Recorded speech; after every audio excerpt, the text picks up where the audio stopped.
This is the front desk scam. I want those credit cards to have nice big allowances on them. So just remember, text me the name and the room number. Okay. Right, see you later. Good luck. As Jess goes into the hotel, Alex takes up position outside, ready for her signal. Hi, do you mind if I just sit down and wait for my friend? That's fine, sure, go on. Cheers. Claiming she's here to meet a friend, Jess takes a seat in the lobby, within earshot of the reception desk. Outside, Alex kills time, and it's not long until a couple arrive to book in. Jess has her target. As the couple check their reservation, Jess continues to wait for her friend, but in reality, is eavesdropping every word. If I could just take a swipe of your credit card. They don't reveal their credit card number out loud, but the receptionist does confirm their name. Thank you, Mr. Noof. And their room number. Mr. Noof, your room number is 209. That's all Jess needs. Just here, so if you take a second floor, and it's just going to be on your right. Time for the next stage. As the guests head to their room, Jess approaches the reception desk. We're waiting here all day by the looks of it. Would you be able to book me a taxi for Bond Street, please? Sure, no problem. Okay, Is if it I now? just go through there. Is that okay? Yeah, as soon as possible. Sure. That's great, thank you. As the receptionist calls a taxi, Jess goes into the lounge, where she texts the name and the room number to Alex. This is his cue. He puts on his fake taxi driver ID and heads into the hotel for the final phase of the con. Oh, they've got a cab for Bond Street? Yeah? Do you mind if I use your phone? I've got my mobile's just tired. I just need to let them know that I've got a passenger on board. Just want to let the miss know that the car's. Oh, thanks very much, love. Cheers. Yeah. Jess's ruse of asking the receptionist to call a taxi has worked, and she leaves her post to find Jess. Just to let you know that the car is waiting for you. Oh, thank you. Listen, I booked it to go to Bond Street, but... Now she's got the receptionist away from the front desk, Jess has to keep her talking so that Alex is left alone to check a few details with the new guests in room 209. Hello? Oh, hello there. This is Ian calling from the front desk. Yeah, we seem to have a little bit of a problem when we swiped your card. I think our machine's playing up. I have problems with the chip on that card. Oh, it could be that then. Yeah. It was asking me to enter it manually, so do you have your card with you? Yeah, I've got it here. Brilliant. What is it you need? If I could just have the long number running. Okay, so... Whilst the Mark is happily handing over all his card details, Jess must keep the receptionist talking in the lounge, giving Alex all the time he needs on the front desk phone. And the 3-digit number on the back where the signature is? 9. Great. Okay, can I just ask when we'll be clearing up the bill? I think you settle up the bill when you leave tomorrow morning. That's usually how we do it. That's great, thank you. Okay, great. Cheers. Bye-bye. It's not actually the best one. Alex now has enough information to go on a spending spree on the guest's card. But first, he has to collect Jess. Okay. You delayed for the cab? Yes. Yeah, we're ready for you if you are. You know, I'll ask him, he probably knows. Yeah, sure, Thanks for that. No problem. Cheers, love. And for a getaway car, the taxi the receptionist ordered for Jess is already here, and our hustlers hop straight in. Got all the numbers. Good. They sound quite rich. Thank you very much. Thank you. Yeah. Take care. They thought they were here for an exciting weekend, but the only thing taken to the max was their credit card. We have Jess planted in the hotel reception. Now she gets the name and the room number. And there's something about when somebody calls you up and mentions your name, gives them automatically a credibility, but you don't think about it. Oh, hello there. This is Ian calling from the front desk. Got a phone call asking for my card details off a guy from reception, I think your machine's playing up. and then ended up handing over all my numbers. And the 3-digit number on the back where the signature is? Yeah, just gave all the card details, gave all the numbers, and gave the security number on the back as well. Now that's the kind of thing that a hustler will make the most of. If they have a little bit of information, they'll try and take that to the next level and get all of your personal details. So whenever anybody calls you and asks for personal information like credit card details or national insurance numbers, or in fact anything that you wouldn't want a con man to know, refuse to give it to them. I'm not really that gullible of a person, to be honest with you. I normally catch on to things really quick, but had me this time, definitely. Never hand out any information that you don't want someone like us to know. Jess has met this bunch of lads in the bar, but what they don't realise is that Jess is about to sting them for a round of free drinks. Stuff like that.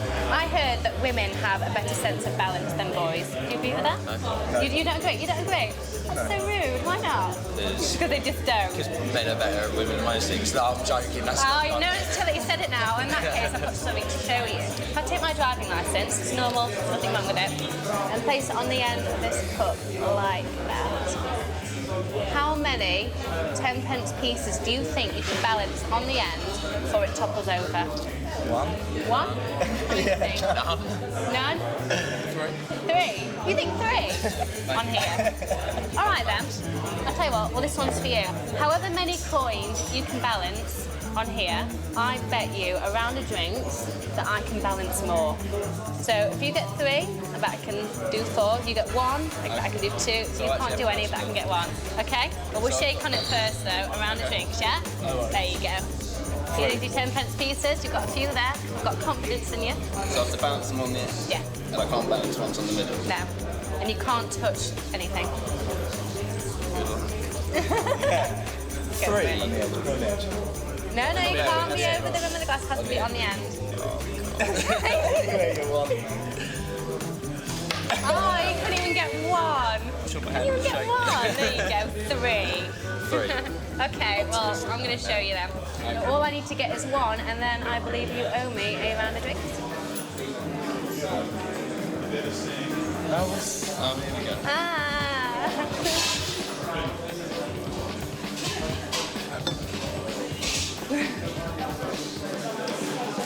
One, two, three, 4, 5, 6 drinks? 6. So it's not a drink every 10p, is it? I think it should be a drink for every 10p. That's 6 drinks, please, like that. boys. Eat. Excellent. Thank you very much. Thank you. This is the discount dodge. This is a version of a scam worth hundreds of thousands of pounds to hustlers every year. It relies on presentation. Back at the den, Jess and Alex are repackaging the free leaflets in plastic wallets. Cost to them, pennies. But any tourist they manage to trap will be stung for a £5 a time. Finally, Jess hopes a convincing uniform and a suitable company name will seal the deal. It's the lunchtime rush in London, and Leicester Square is swarming with tourists looking for a good time.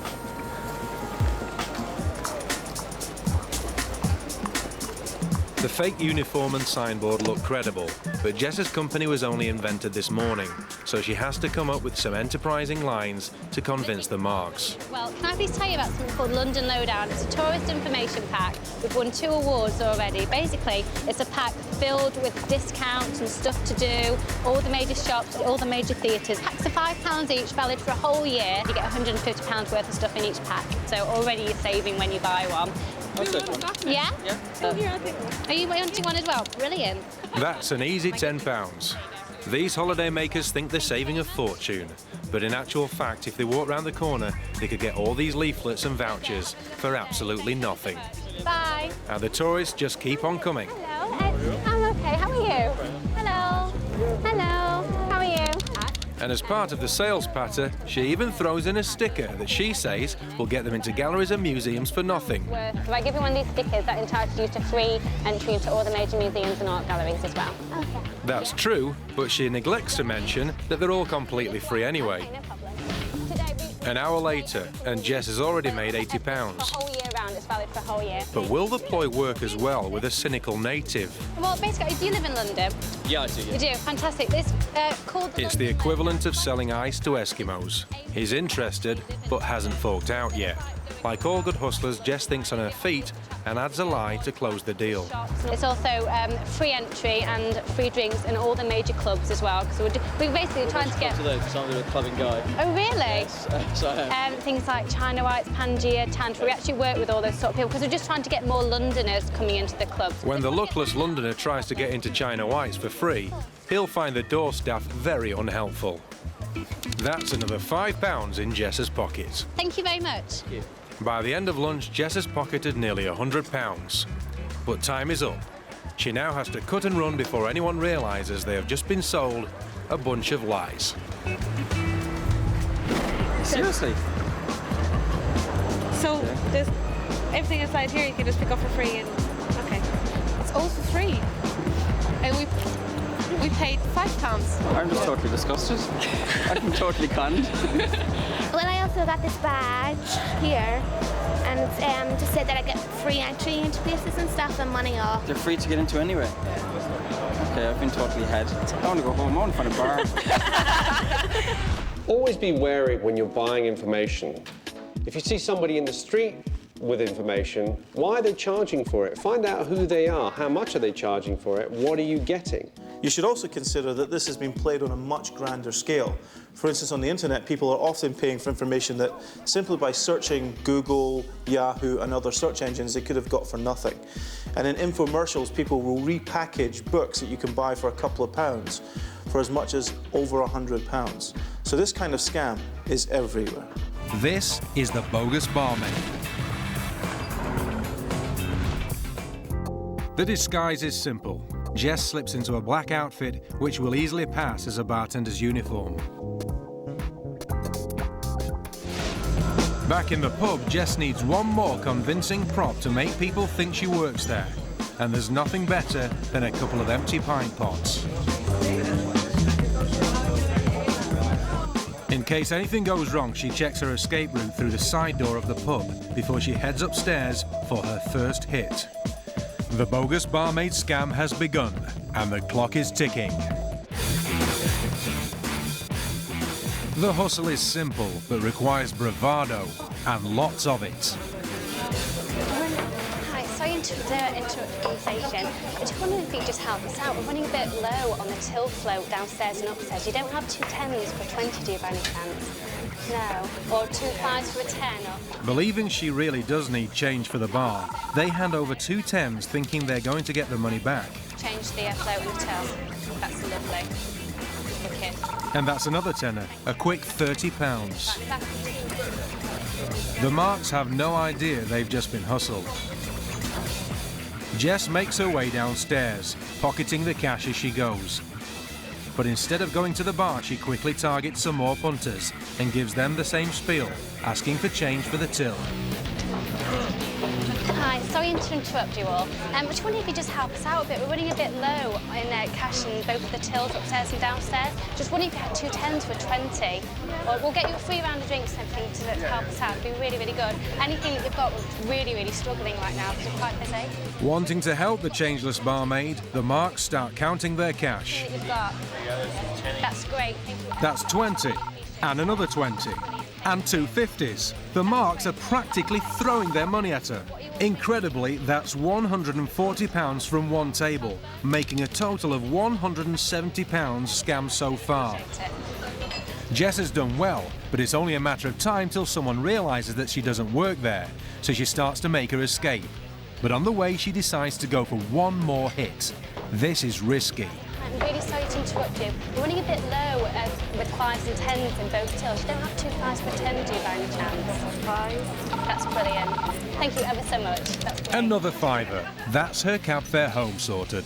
Her props have served her well, but she no longer needs the pint pots. She leaves them by the side exit and makes good her escape.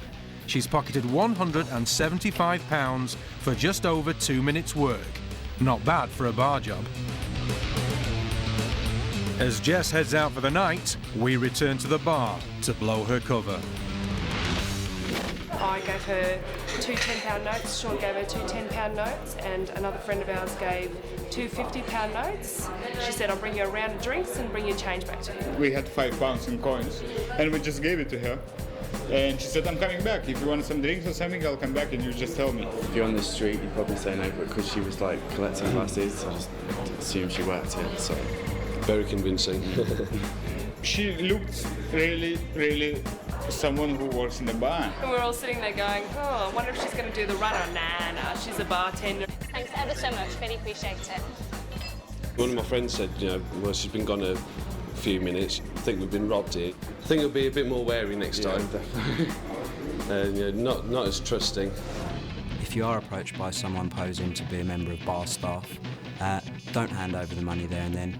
If you want to help them out and exchange it, go to the till with them. You'll soon verify whether or not they are a member of bar staff. The psychology behind the bogus barman is fitting in. So Jess is walking around picking up glasses, emptying ashtrays. That's not arousing any suspicion. To the bar staff, she looks as if she's a helpful customer returning her own glasses back.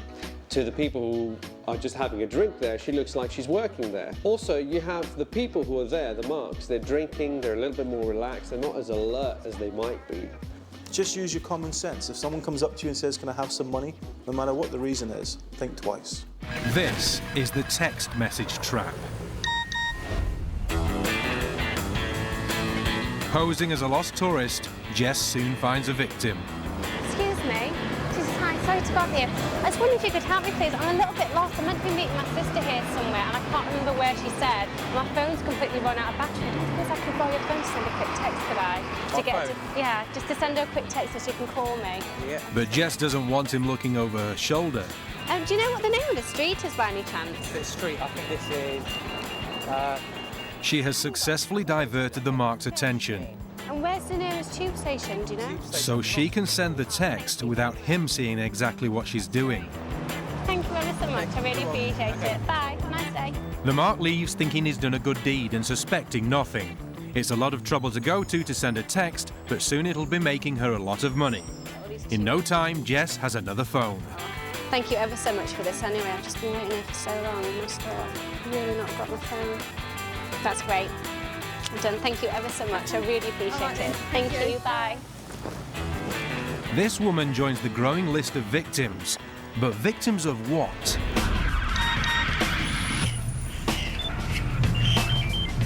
We caught up with them to check out exactly what Jess was up to. Thank you for subscribing to the TRH joke line. Which is going to charge me £2.50 per text. A minimum 12 months contract. So that's every text was... The Real Hustle joke line is no laughing matter. This contract will cost them nearly £1,000 a year, and they are notoriously hard to cancel. And who do you think pockets the money from this premium text service? The only thing I can think of is probably that girl who took my phone.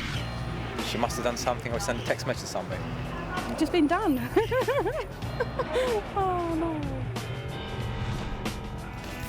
The problem with scams like this is that when you're signed up for one of these tariffs, it's incredibly difficult to get out of. And while you're trying to unsubscribe, you're still being billed every month. Basically, my advice is don't loan your phone to strangers, even if they look like Jess. This is the software steal. Jess prepares by placing a portable hard drive into a customized pouch which is then attached to her top. The hard drive costs less than £100 and will easily pay for itself. She runs a cable down her arm and puts a jacket on with a USB lead discreetly coming out of her sleeve, all ready to attach to a computer of her choice. She's about to walk into a busy high street store and leave with thousands of pounds worth of computer programs for absolutely nothing. She browses around and chooses a computer with the most desirable software on it. Making sure the busy sales assistants can't see what she's up to, Jess quickly gets to work. She attaches the drive and selects the files she wants to pinch from the computer. These kind of in-store computers hold all the latest multimedia packages, ready to demonstrate to legitimate customers. They're worth big money, and within minutes, Jess has downloaded them all. She goes from computer to computer, copying all the latest must-haves with just a click of a mouse. It takes several minutes for the software to transfer, and Jess constantly checks that she's not being watched. But her crime goes undetected by the busy sales assistants and security. As she leaves the store, it looks like she's decided not to buy anything, when in fact she has taken thousands of pounds worth of products, all stored up her sleeve on her portable hard drive. This is how hustlers steal software. I take the hard drive, just plug it into the computer here, and then after a few seconds it should appear on the desktop. And you go into applications, and then there it is, all the software that I can then copy. So I pick the one that I want. Then all I simply do is drag and drop into the hard drive. And there you go. All the information is yours. The most common with this is somebody walking into a business and maybe taking an accounts database or taking proprietary information and copying it. The idea now that people can walk around with tiny little devices which can store hundreds and hundreds of pages of data, in fact, hundreds of thousands of pages of data, is quite a scary concept for most businesses, because all it means is one unguarded machine, maybe 5 minutes access, and somebody's copied all of your most important data onto a system and they're walking out with it. So the most easy protection that your typical computer store can put in place is a passworded screensaver. That means a customer cannot, unattended, walk up, plug in, and do something with your computer, because they have to remove the password in order to do anything. In this case, we use technology to steal software from a store. But think about the kind of information you have on your computer at home, the kind of thing you wouldn't want other people to have. You should also consider the information that might be stored on a work computer, the kind of thing that competitors shouldn't have. So when you consider that something as small as a cigarette packet or even a matchbox might be used to store information or even mirror an entire hard drive, you have to be very careful about who you let near your devices. Alex, Jess and Paul have come to this bar with one intention: to con the locals. And Jess has spotted a group of likely lads. So would you say that you're quite strong? Yes, I would. Which arm is stronger than the other Right, one? that's That's your strongest arm. Yeah. So your left arm's your weakest one and your right arm's your strongest one? Yeah. Okay, what would you do if I said to you that I could put something in your left hand, your weaker hand, that you could lift up, but you couldn't do it with your right hand? So you couldn't hold it with your stronger hand, but you could hold it with your weaker hand. That would be amazing, don't you think so? Yeah? Well, I'll tell you what. So Jess is betting the mark that there's something that she could put in one of his hands that he can't hold with the other. An irresistible proposition. Okay. Okay. 2 witnesses. Put your hands out like that. So this is your left hand right here, your weaker hand. This is my left hand. Yes, okay. your weak hand. Put that elbow just there. Bend it. There you go. Now try holding that with your right hand. Okay, so I owe you a drink then. Yes, you do owe me a drink. That's my I'll have a dry white wine, please. Oh my You're still holding it. If someone bets you that they can put something in one hand that you can't hold with the other, in other words, your elbow, watch out. They might just be a hustler. ATM sting. At the cash machine, Jess inserts her card, taps in her PIN number, and chooses the £10 withdrawal option. Within seconds, a crisp £10 note is delivered. The machine is working perfectly. But Jess needs a lot more for her shopping spree, so she inserts her card again, but still only presses the £10 option. Her request is approved, but this time, instead of delivering a tenner, the cash point spits out a crisp £20 note. She's doubled her money with the touch of a button. But how did she do it? Let's take another look. It's easy money, but to get it, Jess had to hack into the ATM machine's internal computer. By pressing a combination of buttons on the keypad, she brings up the management options. To any security cameras, it looks like she's just making another withdrawal, but in reality, Jess is entering a PIN code and changing the settings. With that done, she inserts her cash card, requests £10, but instead of producing a tenner, the cash point doubles it and delivers a £20 note. Jess now has twice as much in her purse than she should have. But how did she hack into the machine? And what did she alter? Now, how this one works is that there's a PIN number that is the same for every one of the machines. And that information was published with the manual on the internet. So scammers would find that, learn how to get into the correct menu, enter the PIN number, and then change which drawer was which. So they'd basically identify the £20 drawer as the £10 drawer, so that when they were paid out, they would get double their money. They would then change it back, everything was back to normal. Back in the shop, Jess goes for the big one. She's reprogrammed the ATM machine to think it's dispensing £10 notes, when in fact it's dispensing 20s. Once again, Jess presses cash withdrawal. This time she requests £250, and she'll be laughing all the way to the bank when the machine delivers twice that amount. That's £500, and her account will only be debited by £250. For Jess, it's free money, but because the shop owner is responsible for the cash in the machine, it's him who loses out personally, not the bank. There's a very simple solution to the scam. Always change your master passwords or your PIN numbers to something that is unique to you, whether that's your mobile phone, whether if you're in a business, that's your ATM machine. There have been companies that have had themselves scammed by people hacking into their telephone systems, and that was again done because they hadn't changed the factory defaults on their machines. Jess is about to turn some loose change into some free drinks. Okay, I got 3 piles here of 10p pieces. Okay, now I want you to tell me which pile of 10p pieces is the same height as this 10p piece balanced on its side.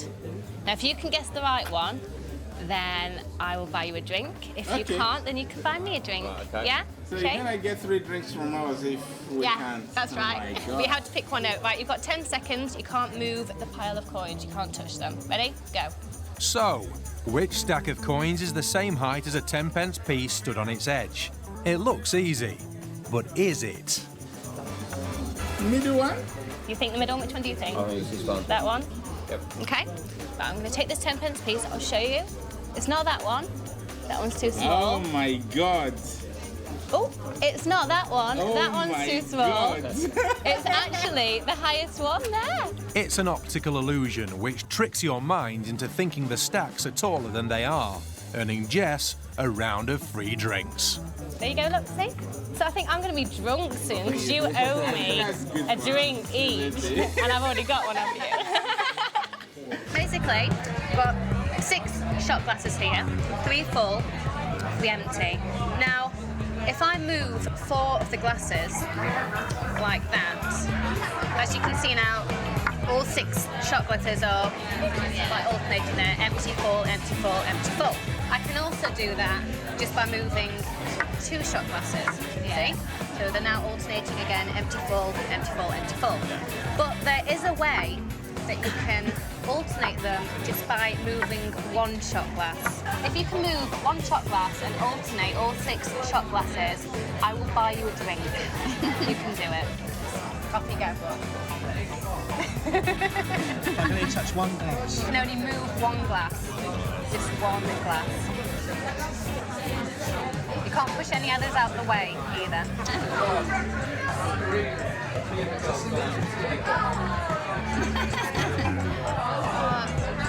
As you can see, it's empty, full, full, full, empty, empty. It needs to be empty, full, empty, full. Have a go, move a few. Doesn't matter if you leave a gap or anything, as long as they are empty, full, empty, full. I can't do it. Can't do it? Okay then. Well, I bet you I can do it. I bet you a drink I can do it. If I can do it, you buy me a drink. Not think worth it just to see how it's done? Yeah. Yeah? Deal? Okay. I'm only going to move 1 glass. Yeah. I'm going to move this glass. Yeah. I'm going to pour it into this one. And there you go. Empty, full, empty, full, empty, full. This is the brass ring scam. Jess is going to treat herself to a pampering session at a local beauty salon. But being a hustler, she doesn't intend to pay for any of it. I'm just walking in that. Have you got money? Jess enters the salon talking on her phone. You just wait there and I can come and get you. I can help you with all your bags then. I'll see you in a bit. Okay, love you. Bye bye. In full view of the receptionist, Jess puts her mobile in her bag, then checks her appointment. I've got a proof at 10 o'clock. It's Susie. Beauty? Yes. Brilliant. While she waits, Jess checks out the products on display, then hands over her belongings to an assistant. Oh yeah, thank you very much. It's time for her first treatment. It's a manicure. Price, £30. So when Mum's coming down, I told her not to wear anything too warm. Next up, a relaxing massage, £50. And 80 quid on getting her hair done. All beautified, she heads to the till. Can I have my coat, please? Thank you. Her top-to-toe pamper session has stacked up a £160 bill. The receptionist collects Jess's belongings, but returns with only her coat. Oh, got it. Thanks. Have you got my bag as well, please? Thanks.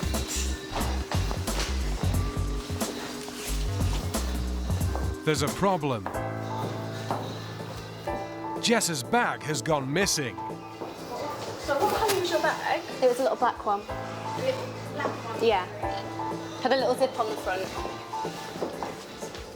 No, it's a smaller one. Well, I just gave everything over with my coat when I came in. My little black bag. Well, look, I'm gonna have a look. It contains her purse, and without it, she can't pay the bill.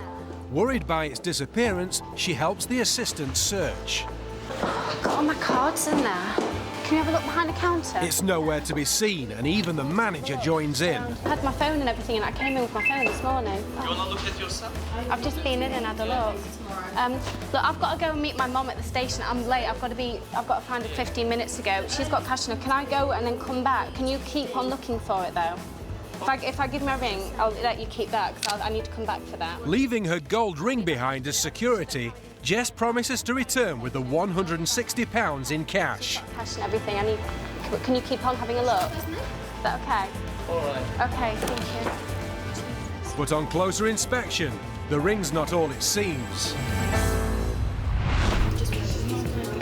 She left me this. What is this?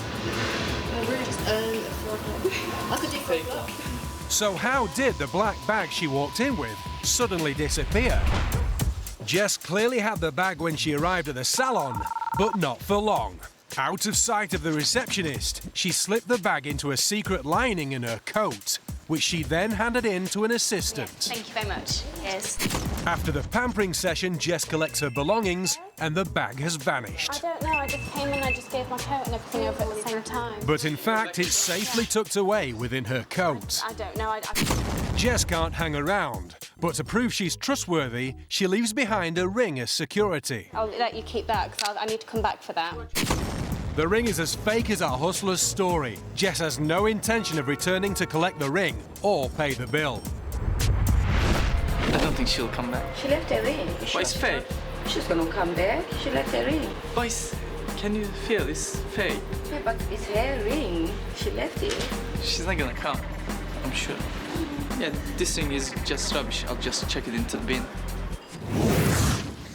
This scam works very well because in this case, our hustler, Jess, creates a situation where she becomes the victim. So by becoming the victim, the hustler gets away with it because who suspects a victim? Most of the time when these things happen, it's completely innocent, but a healthy amount of suspicion can be a good thing, especially with customers that you don't know. But remember, most of the time, it isn't a scam, but that's exactly what hustlers are counting on you to think. Just like other holiday makers, Jess wants to stay in touch with friends and family back home. So she goes to this internet cafe to check her email. 20 minutes later, Jess logs off and spots a bag on the back of the chair next to her that's just begging to be lifted. Like all opportunist hustlers, she makes the most of any chance. Excuse me, do you mind if I just take one of these? Yeah, sure. Thank you. Cheers, love. Within seconds, Jess has stolen the Mark's bag with all its contents and is out of the door. By reaching for a stray leaflet by the Mark's computer, Jess distracts her. This split second is all she needed to lift the bag from the back of her chair. The Mark is still unaware that her bag and any valuables inside have gone. She only realizes when we approach her and start to ask some questions. The Mark is asked if she has a mobile phone with her. Yeah?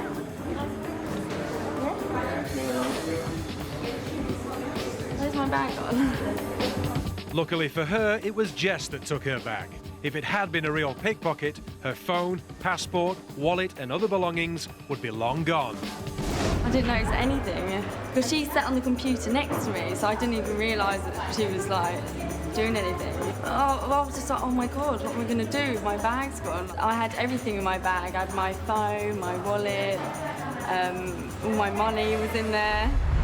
pickpockets often use a distraction to help them steal your belongings. Now, these can range from throwing change to asking questions. You should always be very aware of what's going on around you at all times, and if somebody does invade your personal space, then try and be constantly aware of exactly where your belongings are. This is the Police Magazine scam.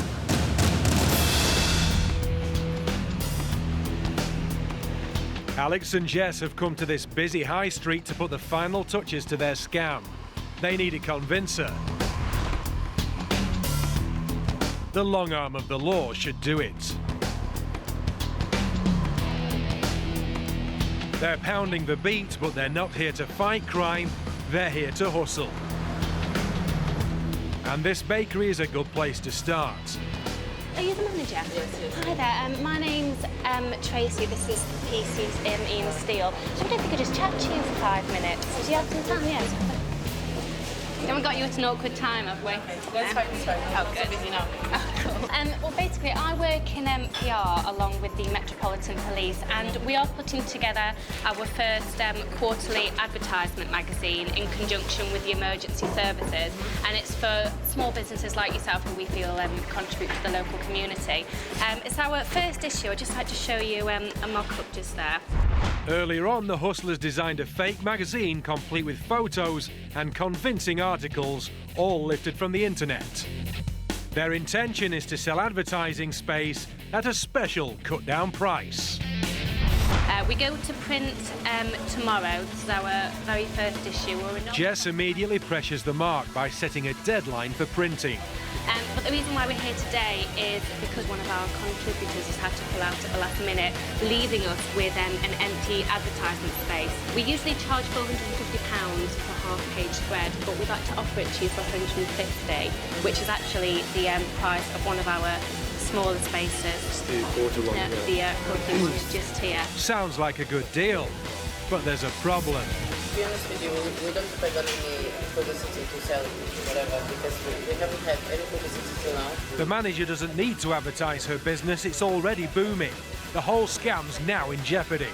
The hustlers need to think fast if they're going to close this deal. Quite a lot of people have been taking out adverts purely to promote their website, so that from then on they can get people looking at the website regularly. Okay, I think we can go for it. What information do you need? That's it. She's crumbled and agreed to buy the advertising space. Because we're going to print tomorrow, we'll need to take a cash payment, if that's okay with you. Because obviously we need to get the ball rolling. We need to. The thing is, the printer won't. The printer won't start, because obviously we'll start going to print. We'll leave your page till left, but we need to start the rest of the pages. So we'll need a cash payment of £150, if that's okay with you. Convinced by the knockdown price, wide circulation, and to keep on the good side of the police, she takes £150 from the till.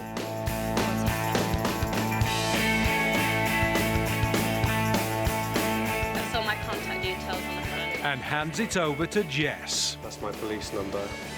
That's my signature, and that's for you. But we will email this to you the moment we get back to the office. That's fine, that's fine. So I'll just should be waiting for the person to follow you. Yeah. Pleasure to meet you. Thanks a lot. Lovely to meet you. Take care. Good luck. Job done, and the manager seems happy. They sold us a space in a magazine. It cost us £150, half page. I think it's always good publicity, and it was a cheap publicity anyway as well. Not so cheap when we informed her that the magazine will never be read by anyone. At the time, yeah, it seemed a good deal. But I had my doubts because they didn't have a receipt to give me at the moment. I made them write something, handwriting with the details and everything, but I wasn't quite sure that it was the right thing at the moment to do. But of course, the details Alex left were completely bogus. And with thousands of businesses in the area, the hustlers can resell the fictitious advertising space again and again, pocketing well over £1,000. Hello. Hello there. Can I speak to the manager, please? Lots of businesses own magazines like this, so it doesn't seem too unfeasible that the police would have one as well. Now, what's really cheeky about this scam is that hustlers are using the natural pressure police would have in this situation to their own advantage. Now, with a uniform and a good story, people aren't going to ask for things like ID, or not going to check things up, and they're going to be encouraged a lot more easily to actually take part in something, especially if there's an apparent bargain involved. But what they're really hoping to do is to keep the police happy and stay on their side. You can be absolutely sure that you're not going to be conned by never paying in cash, always offering to send your donation by cheque to the local police station. In that way, if it turns up there and they have no idea what it's about, someone will bring you your cheque back and they will start the investigation. Never part with cash to a police officer or anyone representing the police in these circumstances. Hey boys, what can I get you? Double brandy on rocks. Yeah? Made that two, yeah. Two, no problem. She measures it out right in front of them. There you go, boys. Enjoy. Thanks. You're welcome. So, are they content with their measures? Yeah, that's exactly what I expect, yeah. Yeah, lovely. My favourite.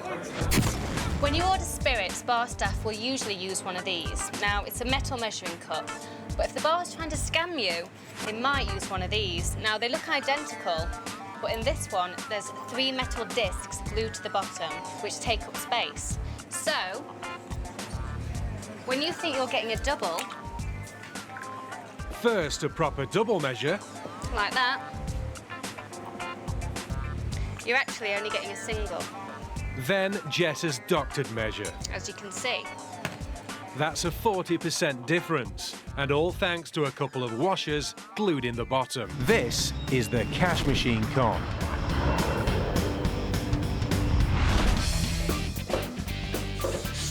It's lovely. Yeah? Yeah. This is good, isn't it? In the den, the boys assemble the fake cash machine. You're going to hook this up to the computer, yeah? Yeah. And we'll have the screen from here and also here. Camera. Camera, yeah. That's perfect. Making sure every last detail looks authentic. You hit the space bar, enter your PIN. We get the PIN from the keyboard there. Please wait while I process your request. Just wait as long as you want. Right, let's go. Once the paint's dry, the hustlers assemble the plywood cash point and place it in a spot with plenty of passing pedestrians. But each time they put their card in, it's rejected. The reason's simple. Normal cash machines are supposed to be full of money, but this one's designed to hide a hustler. Thank you. Oh. All right. Yeah. That's fine. Bye. Watch fingers.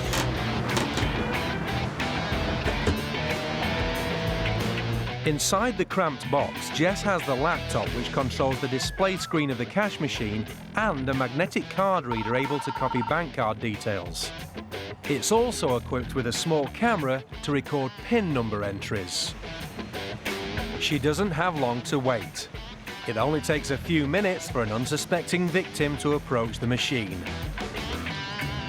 As soon as he inserts his card, Jess springs into action. While she quickly processes the card in the laptop, Paul keeps watch outside just in case the mark realises the box is dodgy. Jess quickly posts the mark's card back out of the machine. Frustrated that the cash point's not working, he goes in search of another ATM, unaware that he's just been scammed. Even though the cash point only appeared in the street a few minutes ago, it takes just seconds for another mark to try to withdraw money. Again, Jess takes the card and changes the display to ask for a PIN number. Jess now has enough information to clone her card, clear out her bank account, and go on a shopping spree at the mark's expense.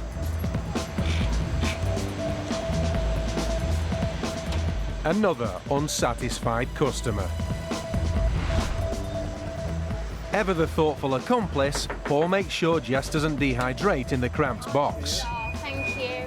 There's a lot more cars to clone before Jess can stretch her legs.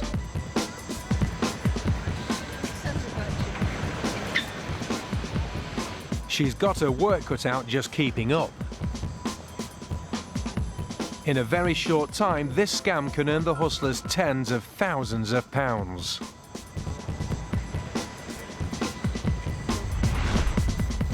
After just 2 hours, the hustlers have collected the account information and PIN numbers of 25 unsuspecting cardholders. It told me after I'd put my card in that it was unable to dispense cash. It looks like a normal, it's got all the function, the buttons. But I even gave it a kick because it had no money, it was solid. So I cannot see how anyone would know my PIN number. Is it not a real cash machine? What a sweet I look. Well, you could draw anything out of my bank. I could have been cleaned out then. I could have been absolutely cleaned out. Oh dear. While this cash machine never gives you any money, it does pay out a tidy sum to the scam artists.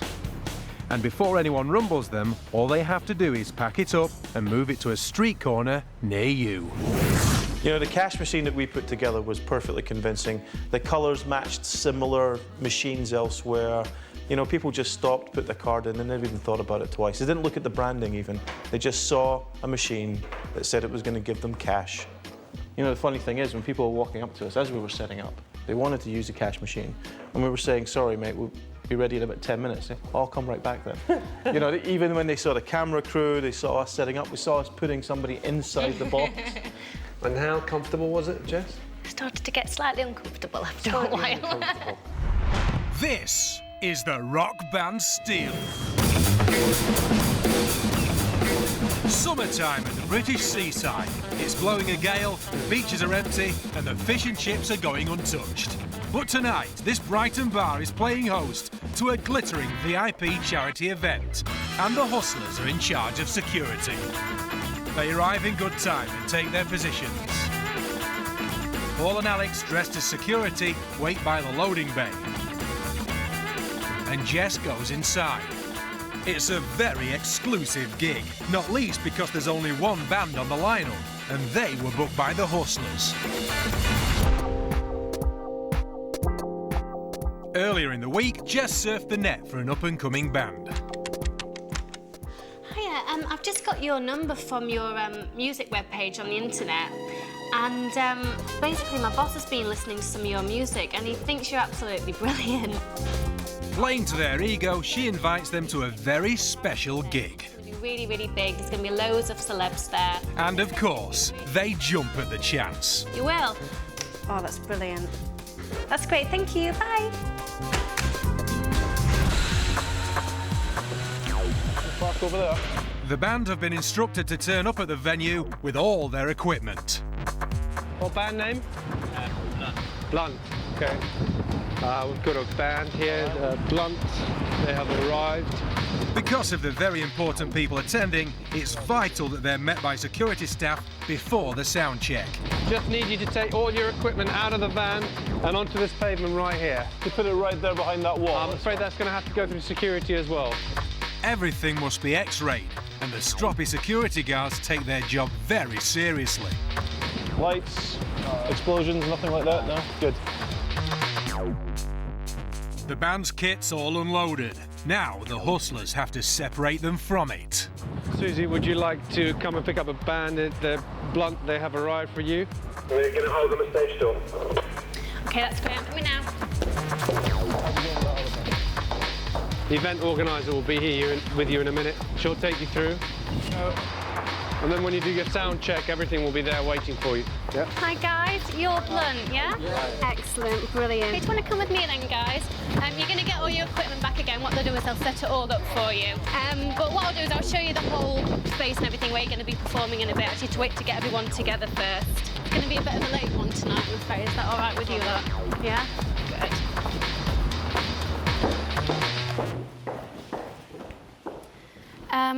Right, I'm going to need to ask you guys some questions, but in the meantime, would you like a drink?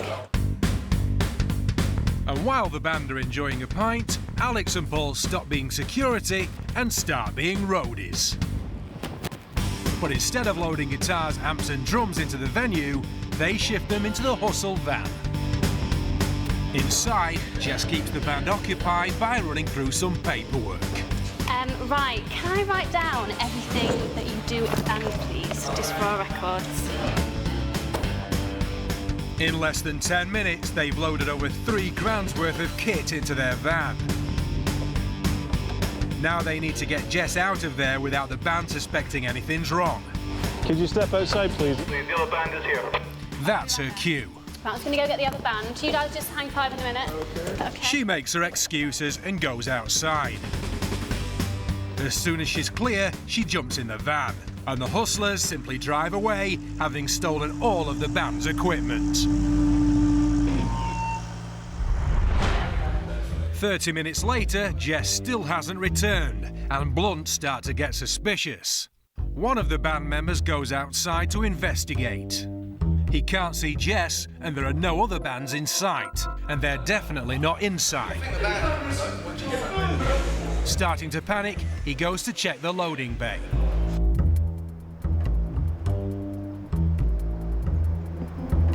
The security guards and events manager have vanished, and more importantly, so has their equipment.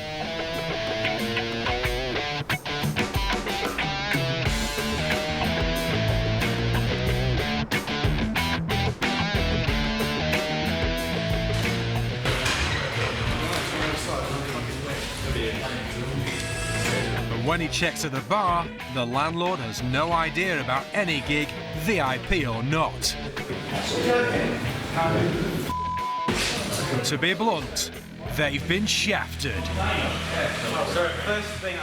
We managed just playing a gig or something, and we thought nothing of it. I thought it was a bit weird. There were some suited guys or something, look a bit Matrix-styly, and they wouldn't let us take any of our stuff. So, we had to X-ray it or something.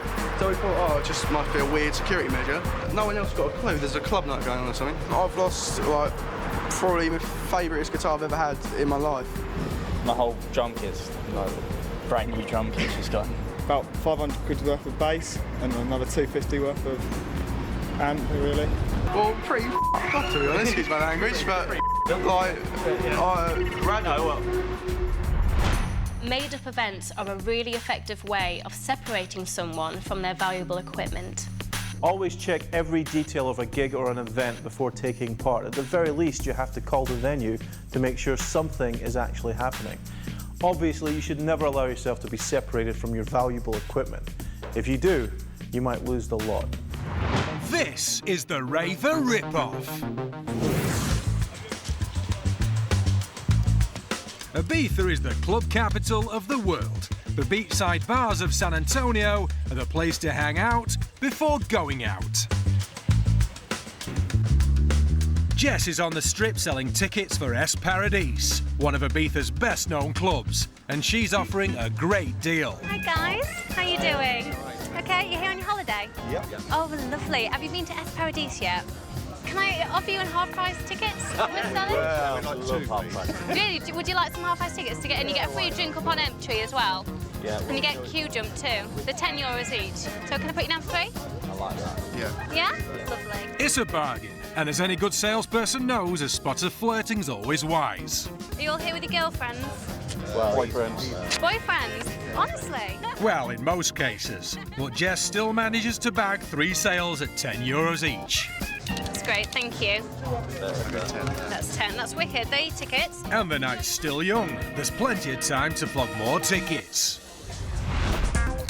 After a couple of hours, Jess has sold enough to fill half the dance floor. You want 4? Yeah. Okay, that's great. That's €40 then, please. And the boys are putty in her hands. How are you doing? Do you speak English? Yeah. Brilliant. Thank God for that. Are you going to Es Paradis at all on your holiday? We haven't been there. You haven't been? You think you're going to go?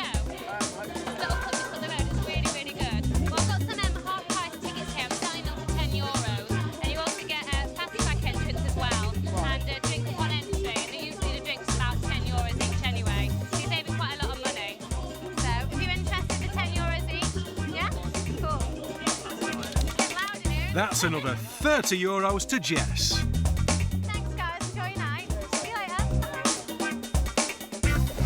We just bought some tickets off some cautious bird, and they're cheapest we paid, I think, €10. So, that's right. It's a lot. We weren't even going to go out, but €10. Yeah, and we got a free drink as well, and the free drinks we paid. It was €8 for a tiny beer. But on closer inspection, they realise these VIP tickets aren't quite what they seem. And all the numbers are the same. Earlier, Jess designed and printed hundreds of fake tickets. They're not perfect, but they were convincing enough for these lads. I can't see it now, anyway. She used the looks there to sell. Yeah, she did. Yeah, I mean, it's only €10, it's still annoying, isn't it? Yeah. I mean, if it was a bloke, I wouldn't have.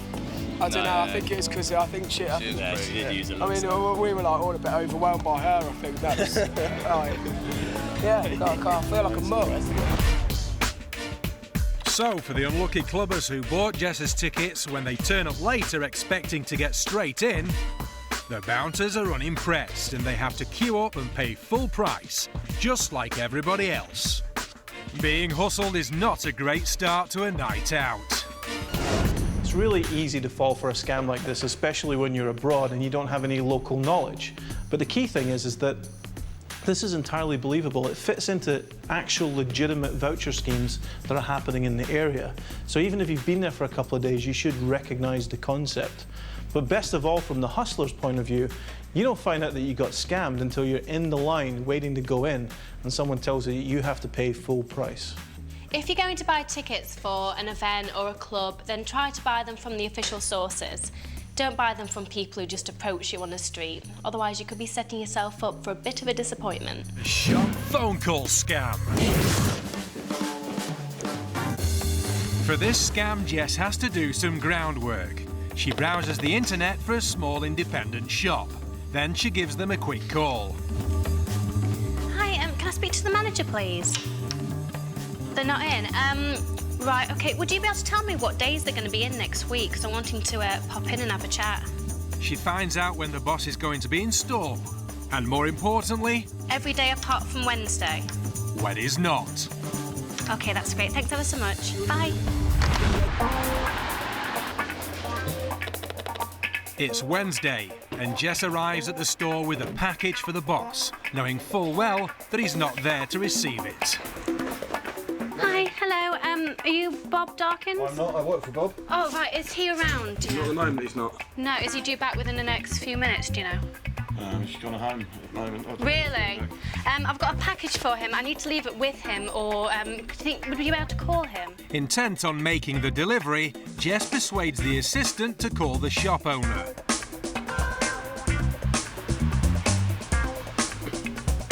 Hi, Bob. It's Paul. We've got a lady trying to deliver from a company called TRH. Do you know anything about it? T for Tommy, R for Robert, H for Henry. Can I have a word with him? Right, do you want to have a word with the lady? It's just, yeah, here she is. Thank you. Hello? Hello, is this Bob? Hello there, Bob. I've got a parcel for you from TRH Deliveries. Ideally, I'd have liked to leave it with you personally, but if I have your permission, could I leave it at the store? Is that okay? Lovely. Ah, it could be. Have you been waiting? It's £60 cash on delivery, so how are you wanting to do that? Because obviously you're not here. From the till. After a brief chat with Jess, the boss has agreed to let his assistant pay for the parcel with money from the till. Sorry, I've been keeping you talking. All right, then, no problem. OK, thanks, Bob. Bye. Bye. Done? Oh, yeah. Right, he says he's going to be back in half an hour. Yeah. Can you pay £60 from the till cash on delivery? Yeah. And also, can you sign for it too? There you go, 60. That's great, thank you. If I hung that up properly. Could you just sign at the bottom just there for me? Thank you. Have a lovely day. Thank you, bye. Jess leaves the store 60 quid up. But why would the boss agree to pay for something he hasn't ordered and without seeing what it is? Well, in fact, he didn't. There was more to this hustle than meets the eye. When Jess entered the store, she asked the assistant to get the boss on the phone. Would you be able to call him? But it was vital that Jess spoke to the boss directly. Thank you. Hello? Hello, is this Bob? Hello there, Bob. I've got a parcel for you from TRH Deliveries. If I have your permission, could I leave it at the store? Is that okay? Lovely. This is the crucial part of the scam. Because when the boss finished his side of the conversation and hung up, Jess carried on talking. Although the shop assistant doesn't know it, Jess is now only pretending to speak to his boss. It's £60 from the till. No, that's fine with me. Yeah. And finally, Jess ensures that the assistant never gets to confirm with his boss by ending the fake conversation abruptly. Oh, sorry, I've been keeping you talking. That's an easy 60 quid. And this is only the first stop on Jess's rounds today. She has plenty of deliveries to make to stores where the boss is conveniently out. Hello, it's the manager, please. I spoke to my boss and I believe she was speaking to him, so perhaps she was doing something else behind my back that I didn't know about. Whatever's in the box is his. It's an empty box, he's got an empty box. This is an extremely brazen scam, but it uses very clever psychology.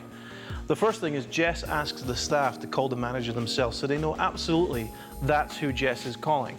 But she only speaks to him for half the conversation. What they don't realise is that the last half, he's already hung up. But you have to remember, this particular scam has been pulled all over the United Kingdom, and people have come back to their businesses to find parcels. They open it up, inside is a rusted old exhaust or an old carpet or some piece of rubbish that unfortunately their staff has paid for. So we know that the psychology works and the scam is very effective. I've got a challenge for you. It's one of my favourite ones. It's really, really fun, okay? It involves these two glasses, and I think this one's for you. Okay, what you have to do is I want you to position these stacked glasses however you like. So it could be standing up, upside down, on the side, however you like. Once you're happy with the position, I want you to then separate them without touching them. Okay. Do you understand? Yeah? Okay, now if you can do that, I will buy you any drink that you want. Deal? Okay, do you understand? Do you understand the rules? Yeah. Okay? Off you go. You have to be stuck. Has to be stuck. Then I have to separate. When you position them and you're happy with them, you have to take your hands away. Then I have to separate and you have to them. separate them without touching them. Oh, that's a difficult one.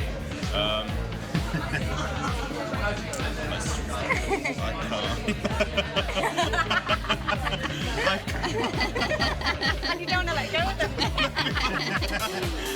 If I put You can't do that. You can't separate them and then position them. You have to position them as they are, then separate them. And you can't touch them with any and then I part can't of touch your them. body. It's impossible. It's not impossible. I don't think I will. No? No. Don't think you can do it? No. If I can do it, will you buy me a drink? Yes. Yeah? Take a minute. Okay. Right. Now I'm going to position them just on the side of the table like this. Ready? There you go. Well done. Jess blows between the glasses and the air pressure pushes them apart and into her waiting hands. I think you all owe me a drink now. Yeah, you shot on it. Thank you very much. Thank you very much for your drinks. This is the flop. A narrow one-way street in a quiet residential area. Perfect for the trap the hustlers are about to set. At the far end of the street, Paul is pulled over, waiting for a signal. 100 yards behind, Alex and Jess are concealed in a small side street, watching for a potential mark.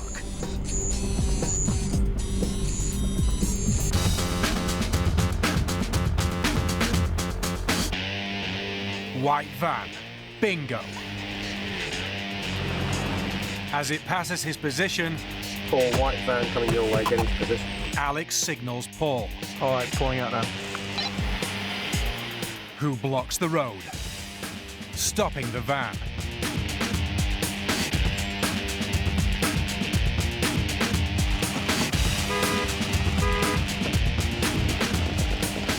Mate, I've got a problem with my gears, so they're stuck in reverse. Oh, is it? Yeah, just give me a second though, yeah? Alex and Jess bring up the rear, trapping the mark in a pincer movement. They position themselves in the van's blind spot. Yeah, just give me a second. While Paul keeps the mark talking, Jess gets into place. If you just pull back about 10 feet, if you go back as well, mate, just go back as far as you can, yeah?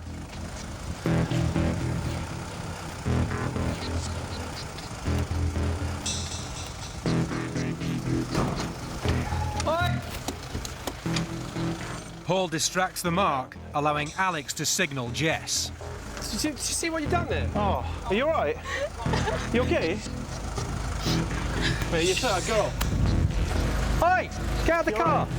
Christ, let me see. Do you not hear me? She was like walking behind your van. What do you mean? What do you mean, what you mean? You just reversed, you didn't look round, you just hit this girl. She's just walking behind you. I see you behind there. Sorry, you all right? No. God's sake, man. I didn't see her What at is all. in there? It's my laptop. You all right? Do you feel like you all right? Do you want us to get you a doctor or something? You all right? No, just sit down. You all right? Yeah. I'm so sorry. Just sit down here. You all right? It's a bit shaky. The van driver's shaken too, and he's trying to call his dad, who's nearby. You're going to have to pay for the laptop now. You've just broken it. To keep the mark confused, Paul and Alex take sides. It was an accident, though.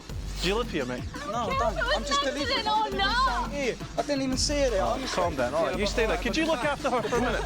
Listen, could you look after her? It's all right. Look, You've broken a laptop, so you don't just, like, walk off. I'm not going to walk off. I just don't know. Well, you're not helping the situation any, mate. All right, could you just calm down? I'm going to get my dad down. He was up the road just a minute ago. Have you got any cash? No. Because you were backing up on a one-way road, which is... I know I asked you to, but you know what I mean.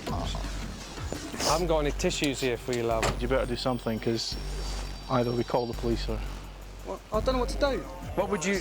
I need you to pay for my laptop because I've only just bought it and now you've bloody gone and broken it. Jess has turned on the waterworks, and Paul and Alex keep applying the pressure. Give her some cash and get rid of it. None at all? None. Do you want... What if you go to an ATM or something like that? No, I haven't got my card on me. I haven't got nothing. You must have some cash. Let him think. Would you let him think, though, please? The mark spots his dad. Dad! Yeah, like... Get down here!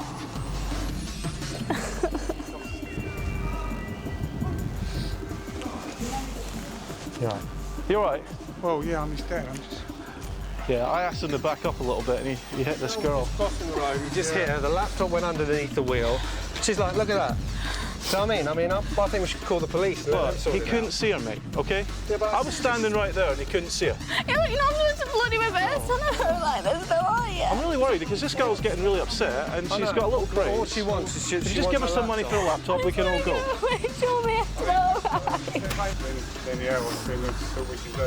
The hustlers have finally broken the mark, and in fact, he does have cash in the van. I'll give you the money for the laptop. Yeah, bloody do. Well, you're doing the right thing, at least. Do you know what I mean? That's £200 cash. And before leaving, Alex offers the mark some friendly advice. Next time, look where you're going when you're reversing, Ali.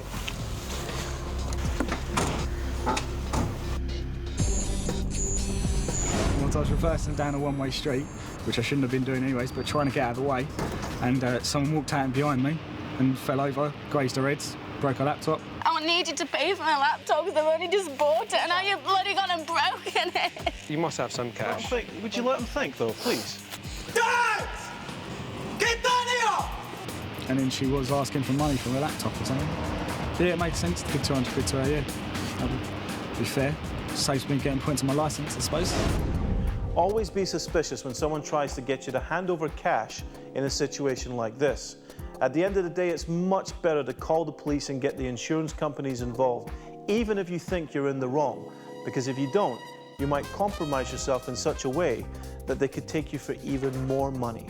Peg a prize. Hook a peg and win a prize. You're guaranteed to win a prize. Hello, boys. Want to give that a go? OK, all you have to do is hook a peg. All the pegs with 2 numbers on are all the big prizes at the very top. And all the other pegs with 3 numbers on are all the small prizes at the bottom. And all you have to do is hook 1 peg. And it's £2 for 3 hoops. So, each peg has a number written on it. If it's a 3-digit number, you win a small prize. And if it's a 2-digit number, you win a large prize. It sounds simple, but it's harder than it looks. Nobody's hooped any pegs. Jess is raking in the cash without having to give away any of her stock.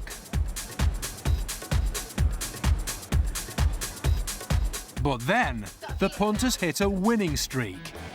Oh, oh well done. Oh, what? Many fairground games guarantee a prize, but it's the size of the prize that matters. But you actually got a 3 number, which is still good because you get one of the smaller prizes at the very bottom. And the smaller the prize, the bigger the stallholder's profit margin. There you go. Put that one in your other pocket. I'm an England fan. So Bye. See ya. I think it would have been worth it if it was a bigger prize. If we won a bigger prize, it would have been, yeah, it would have justified the £4 that I spent. But of course, he can't win a big prize. The game's rigged. All the pegs have 3 numbers. Oh, close. But sometimes Oh, well done on the last go. And you do get lucky. that one was a 2 number one, so you actually won one of the bigger ones. So is that the one that you wanting? Yeah, that big cuddly one. Well done. Well done. Oh, it's too squashy as well. There you go. If anybody asks you where you got it, send them over to the Peg and Pie stand. Well done, you. See ya. Yeah, we've got 2 numbers and nothing else from anything from the top shelf. Oh, she said make sure you carry it around so everyone can see it. Yeah. So that, and if anyone asks, tell them where you got it from. That's pretty much it. Yeah, good marketing. And that's all it was, marketing, because she wanted the couple to win. Oh, well done on the last go. All she had to do was cover one of the digits with her finger. That one was a 2 number one, so you actually won one of the bigger ones. So is that the one that you wanting? And it looked like they had a winning 2-digit number. Well done. Aren't you proud? Very proud. Most fairgrounds are fairly run and you do have a chance of winning. But you should bear in mind that you are paying for the entertainment of playing the game as well as for winning the prizes. This is the reshipping scam. Everyone's seen ads like this, promising easy cash for little work. All you have to do is call the number.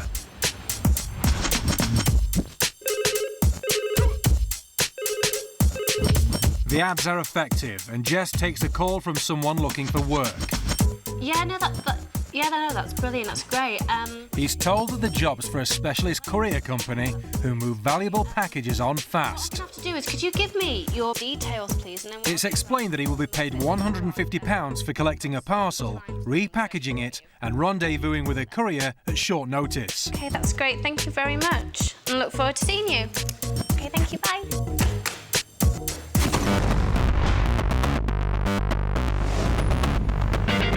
The first stage is for the mark to be walked through what he has to do. Hi, you Andrew? Hi, nice to meet you. You okay?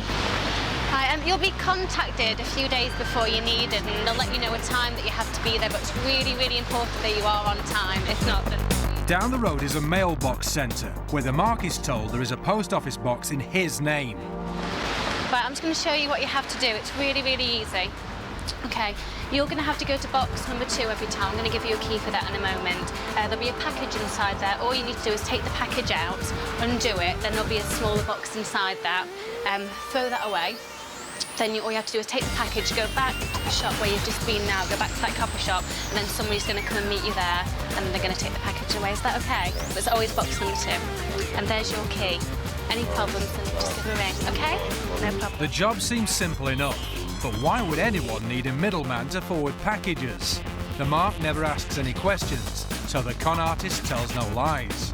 It's a deal that suits everyone. The job appears to be easy money.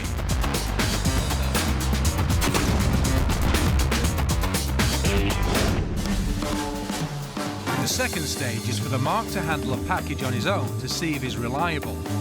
He has to open the P.O. box and take out the parcel inside addressed to him. As expected, it contains another smaller parcel with a different address. And as directed, he has to take it back to the rendezvous point, the cafe down the road.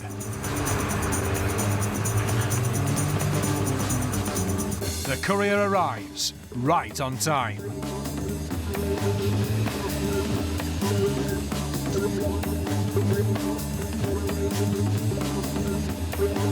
The mark must sign the paperwork for the package. Job done. For all that effort, he expects to be paid 150 quid.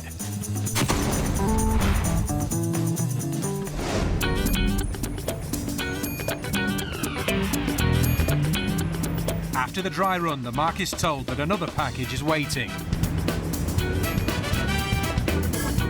He picks up the parcel addressed to him from the PO box, removes the outer packaging, and once again, just as promised, there's a smaller packet inside.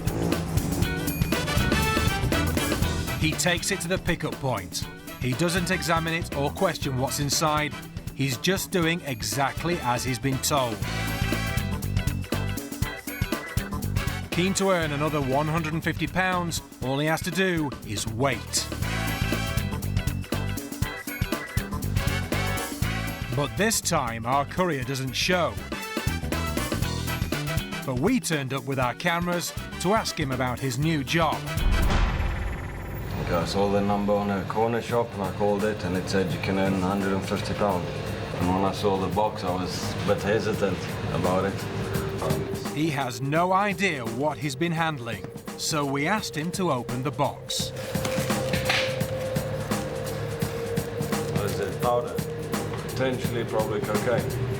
Yeah, so it's scary. Yeah. But I could easily been chased with the details when I signed for the courier and my home address and my mobile number for in case the package gets lost or whatever. I could have been sent away for a long time by possessing what I've got now. In this case, the contents of the package is only flour, but it could have contained anything. Stolen credit cards, guns, or worse. He could have easily been conned into handling illegal goods. With the PO box registered in his name and the parcels addressed to him, it would be hard to convince the police that he knew nothing, and it would be virtually impossible to trace the person who hired him.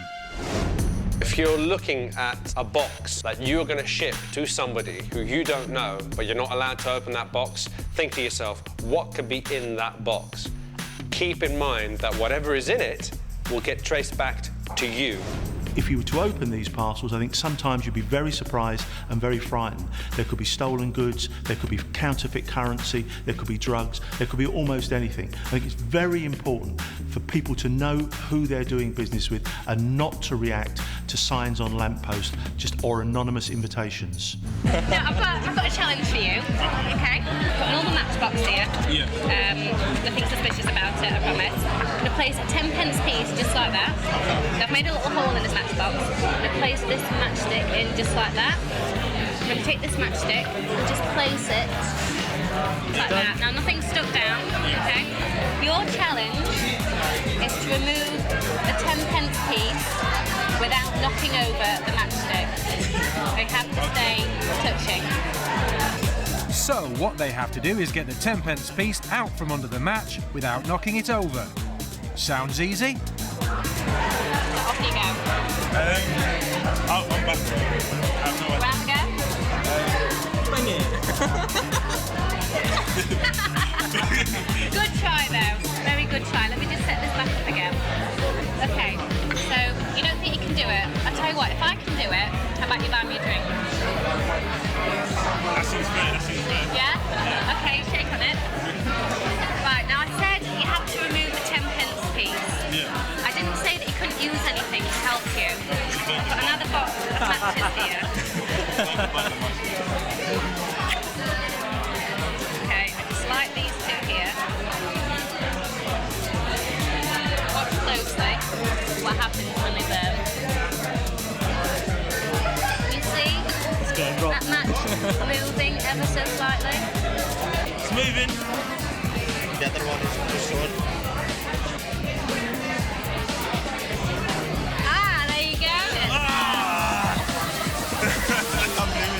Unbelievable. There you go. Now, that's how you move the 10p. When Jess lights them, the match heads fuse together. And as it burns, the match twists up and away. And Jess can easily remove the coin. I think you owe me a drink. Thank you very much. I'd like a glass of champagne, but I think it only comes in a bottle. Basketball. Come and have a go at basketball. £2 for 3 balls. Land the ball in the net. Let it stay in there, and you've won any prize, any on the top, any on the bottom. Get the ball to stay in a net, and you have won a prize. There you guys. Do you fancy a go? Yeah? OK. Well, I'll tell you what, I'll show you how it's done. Hang on. Hey! Right. What you have to do is that, and it's in. It's that simple. Now they've seen the technique, can they do it? Right, that's £2 then, please. Cheers. Let me just take this out for you. Right. Not even close. In, but it bounces out. Doing it how I showed you, are you? There you go. Want one more go? In and out again. Maybe next time, eh? Thanks anyway, guys. Bye. And they're not the only ones. Jess rakes in the cash with a steady stream of punters, but nobody can get it in the basket.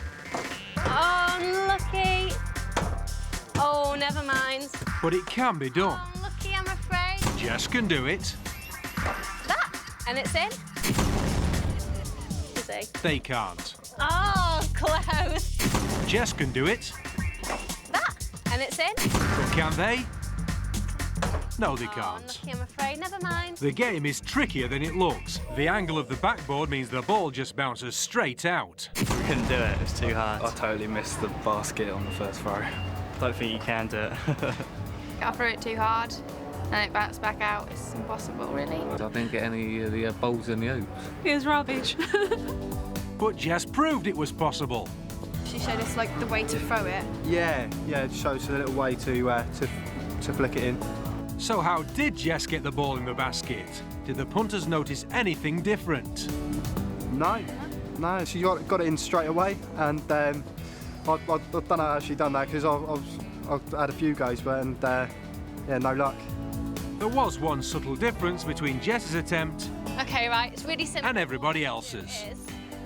That, and it's in. Okay. Jess already had a ball in the basket, meaning when she threw her ball, instead of bouncing back out, it lodged itself inside the basket. Not exactly cheating, but not exactly honest. Right, that's £2 then, please. Cheers. Let me just take this out for you. Right. One of the basic principles of a good con game is to take something that's actually very difficult and make it look very easy. In this case, putting this ball in that basket looks like it's going to be a very simple thing to do, but in actual fact, because of the size of the basket and the material that it's made from, it's almost certain to bounce out, even if you hit the bottom or the back of the basket, unless there's another ball already in the basket, in which case it's very easy. My advice is to watch some other people play, let them make the mistakes, and see if I can get in just a little bit further forward and maybe get lucky first time.